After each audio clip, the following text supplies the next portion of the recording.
It seems like a lot of the same as markets extended their highs yesterday, and today's futures are flat. Cisco impressed with its earnings, but Walmart fell a bit short.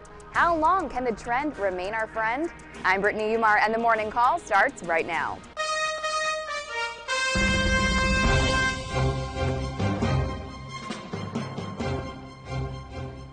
Good morning. My name is Scott Redler, Chief Strategic Officer at T3Live.com. And I'm Brittany Umar, and together we bring you Morning Call. So another up day yesterday, making it a record 9 out of 10 for the S&P. And of course, everybody's just wondering how long it can continue. I think as long as everyone keeps asking that question, it might, until finally everyone says, oh, it can't stop. But at any given point, when you're up 9 out of 10 sessions, even the bulls, you start to get a little frustrated. Even those that have been long, trying to stay with this rally, who get a little prudent by taking profits, start to get a little upset when they see positions that they've had for multiple months that they sold continue to go higher. But that's the market. The market tries to frustrate as many people as possible. But I will say, I can't even imagine how frustrated the bears are that missed out on those opportunities, and they might even be rolling up those shorts all the way back since January trying to call a top. Exactly. How has it been for you? How frustrating has that been for you?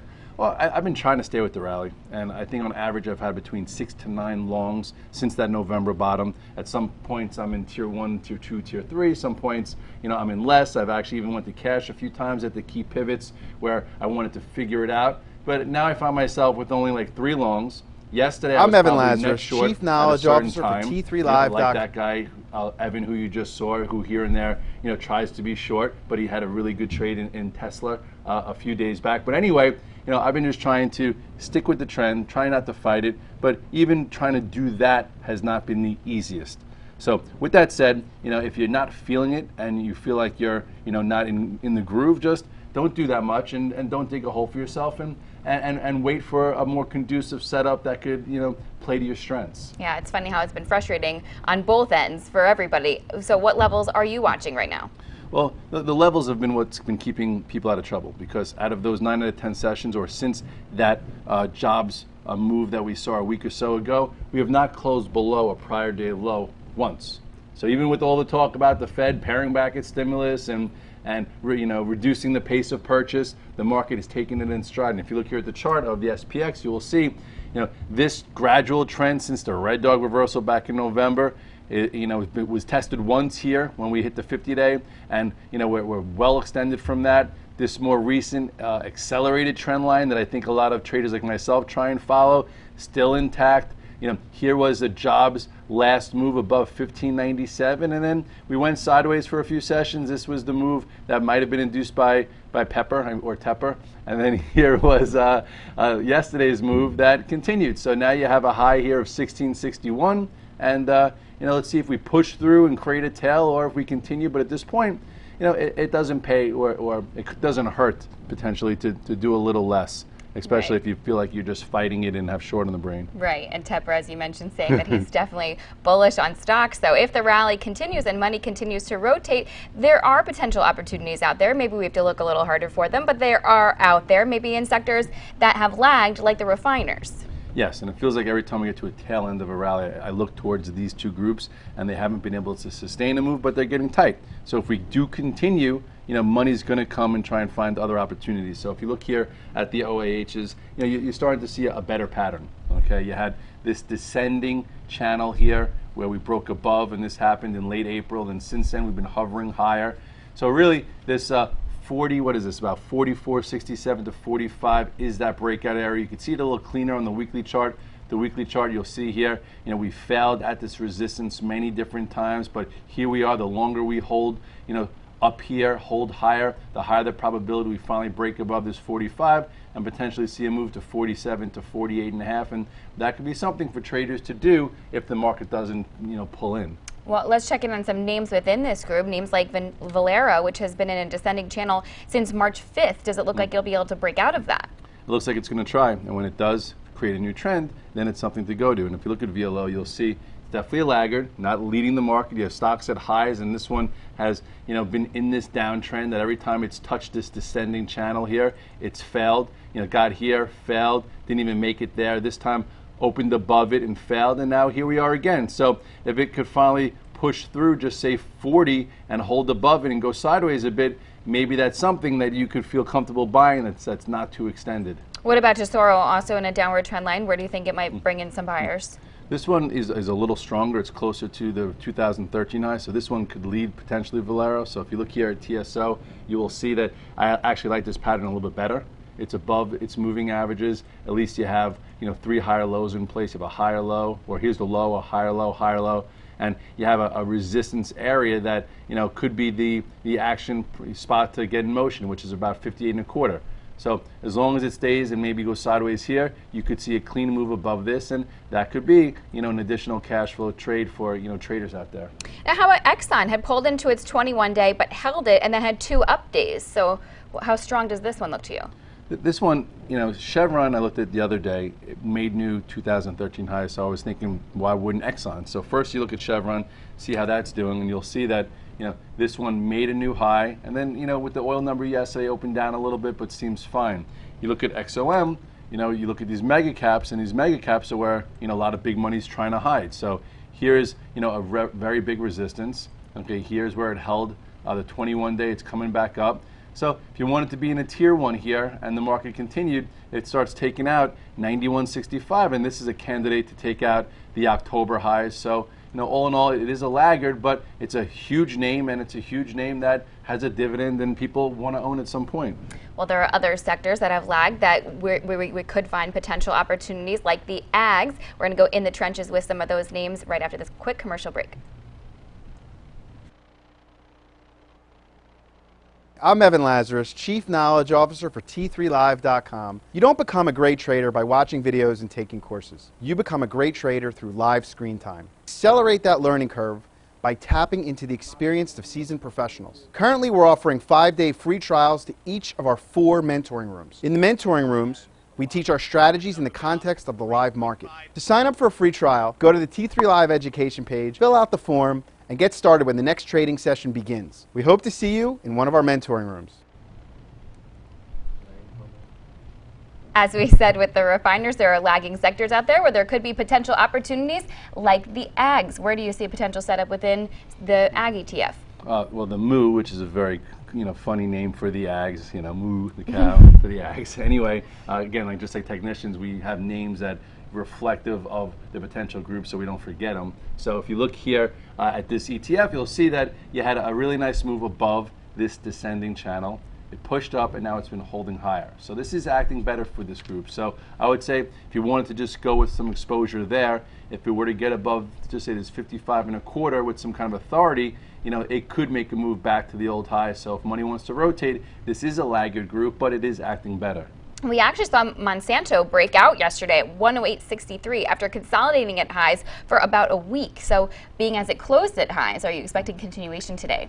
Well, it could, and this is something that we've talked about in the last month, saying where could some leadership in the ags come from, and Monsanto has been best in breed, and finally it broke out, so that's when people start turning to some other names. So yesterday, you had your clean breakout, new highs, so let this continue and let this lead some of the other names that could have tradable patterns. And then there's Mosaic, which found some support at its 21-day after a 3-day sell-off, and has been able to hold that level for 2 sessions. So do you think that's just a pause before maybe it goes higher? This one, it's tricky. It goes and then it stalls, and it just came right back in on some fundamental news. If you look here at Mosaic, you will see that this was the last time I think we spoke about it. It broke out and then failed. So I always want to be a little skeptical about breakout failures, especially when it happens at one of these key levels on the weekly chart going all the way across. So I would say let it sit here for a little bit and consolidate as long as it stays above 60. Maybe it'll be in the game for another move higher. I know Jill loves this stock, Malandrino from the street, who comes and talks about it all the time. One of her targets, I believe, was 65, but then said if it's, continues to show some decent data and in the second, third quarter these get some flows, it could see even closer to 70, 75. So keep it on the radar. All right, then there's also CF Industries, which has been acting better. It did pull back into its 21-day yesterday, so could that be a good viable spot? Well, this one used to be a leader with Monsanto, and lately it's been somewhat of a laggard. I know Sperling tries to trade this a lot, and he has some success with it. Sometimes it's a bit frustrating. It did just have a pull-in, so if you look at the chart here, it is a spot that if you wanted to buy it, when it broke through here and missed it, and fell to the 200-day. Now it's trying to hold higher. I would say as long as it stays above the 21-day, which is right around this 188, perhaps it could try again. And next time it goes through the 200-day or gets to it, it better go through there. And if it does, that would be a green light that maybe it's acting better. Now, potash failed at micro resistance yesterday. Would you say this one is a little bit trickier?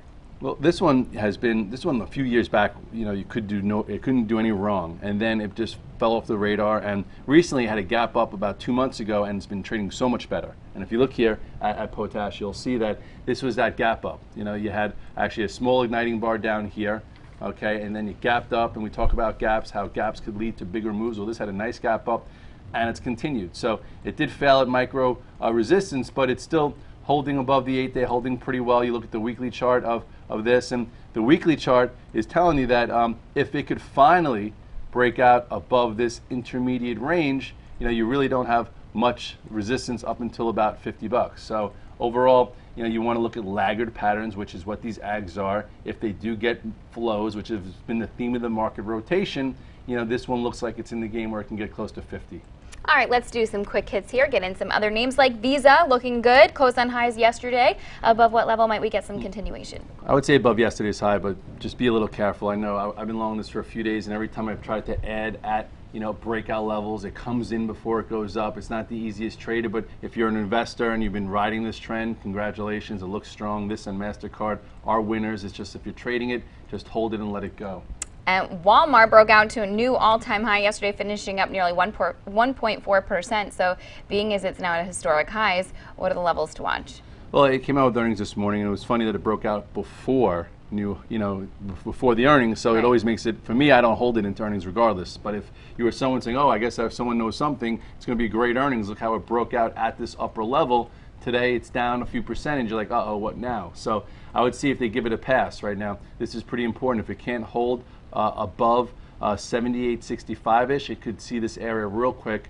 So it'd be interesting to see if the market gives it a pass, because this has been a really strong stock. It's had multiple prices for breakouts. You go to the weekly chart, it's been unbelievable. We've talked about this. Remember when it was our retail stock of the year last year for this move, and at highs, you better deliver. So they were strong, but they didn't deliver. Deliver. Deliver. Did I say deliver? Really deliver. Really deliver. So we'll see what happens today. Lately they go down for 1 and 2 days. The street forgets, and then it makes new highs. So let's see what happens. All right. And how about FOSL trading in a tight range above its earnings gap? This one I'll take a look. So I haven't looked at this stock in a while. I know that people tend to look at it with cores. Oops, sorry. Because they're both, I wouldn't say the same sector, but anyway, same sector, and not exactly the same group. But look at the chart. Big gap, holding higher. This, to me, is a very nice setup. I might actually even look at it today, because if it does trade above 110.44, no reason why it can't make new highs. This was your topping tail here that led to lower prices. Here's a huge gap. Very surprising from where it was. So there are probably a lot of shorts trapped. People who wanted to buy it, they didn't get a dip, so it could break out. This one looks good for a quick hit, and I'll even look at it today. All right, how about Tesla? This guy just moves so fast. How do you stay on top of this one? Yeah, you have to move fast. Like I was, we were all on Tuesday looking for a short potential, as it had a exhaustion gap, and actually it worked. It gapped up, and at that particular point we talked about getting shorted. And then actually was quoted in the WallStreetJournal.com saying, from here, I would look for acute cash flow trade into the mid-70s. But yesterday it didn't get to the mid-70s, but it got to 78.11, which is pretty darn close. So for me, I covered my short yesterday within the first half hour. And then it reversed. Some guys bought this dip. I didn't. And then it came out with the news after the close about an offering, about the buyback, and PS, it's right back here. So I would say if you're trading this thing and if you're short, you better be careful. If it breaks above 97.12, you could see another squeeze. If you are short and you're trading a reversal level, maybe it fails right around here, comes back in and takes more time in this range. But ultimately, you got to be fast, you got to be quick, you got to know your risk, because this can make you a lot of money or it could lose you a lot of money. Exactly. All right, and we got to check in on Apple, of course, which couldn't hold its 50-day yesterday. Yes, and it better reclaim it very fast, otherwise, people are going to be saying new lows in this stock, very soon. So you look here at the stock, you'll know that there was a tradable move, which we talked about once it got back above this 420 after earnings. Remember that? then it came into prior resistance and rolled over. So here was your double top that the bears were looking for. Then you had this small little flag pattern. The question was it going to hold here and go up? It didn't. So I got stopped out of my long somewhere around this 450-ish. And then yesterday came in pretty hard, okay, and didn't hold the 50-day, and it held this support for a second. So I would say if you sold your stock into strength after buying it here, good job. If you were still in it and you got stopped out at 40, 50, okay, you're not in the harm's way here. So you might have the luxury to test versus this low here to see if it could reclaim the moving averages. But if it can't, just get out of the way. The stock has failed so many times within this huge trend to the downside. It's been, furious. It's lasted a long time. You did get some kind of tradable move, a few different times, but every time it's failed hard. Nice tradable move, failed. Nice tradable move, failed. This one was probably one of the best tradable moves after when it got above the 15 failed. And now this time it might just have been another tradable move that could fail. So trade versus yesterday's low or get out of the way. Well, we do have lots of events today like CPI, housing starts, jobless claims. What will you be focusing on? See what happens with all of them. But, at this point, people don't even know what they want to see. Strong economic reports, then, okay, will the Fed taper? Weaker ones, okay, the Fed is doing, stuff to prop up the markets, but it's not helping the economy. So all in all, we just have to wait to see when the market really flashes something different. And so far, it's been a lot of the same that's been working. The trend has been to the upside. Trading breakouts, adding like we did with the banks in the last week or two when they get tight again. That's been what's been making people money, not just blindly shorting and having opinions. It's been using levels, using chart patterns, having a portfolio approach and taking trades as they come. But it's been really easy to take these trades early as you get profits, you take it, and then all of a sudden a few days later they're much higher. But that's the market. Exactly. Well, happy trading, everyone. Have a great day. I'm Mark Sperling, Director of Trading with T3 Trading Group and contributor to T3 Live. Do you trade on your own, but you wish you enjoyed the benefits of a large trading floor? With the T3 Live virtual trading floor, we deliver that experience to you on your computer. On the VTF, you can follow the long and short positions of experienced professional traders like myself, Scott Redler, and others, and listen to our live radio stations as we navigate the markets. In addition, you get the added value of a large community of sophisticated and like-minded traders. Your membership to the virtual trading floor also includes access to our two very popular newsletter products, Off the Charts and the Price Point Sheet at no additional cost. In my opinion, joining the room will be the best trading decision you will ever make. I would like to invite you to begin your membership with a 7-day free trial.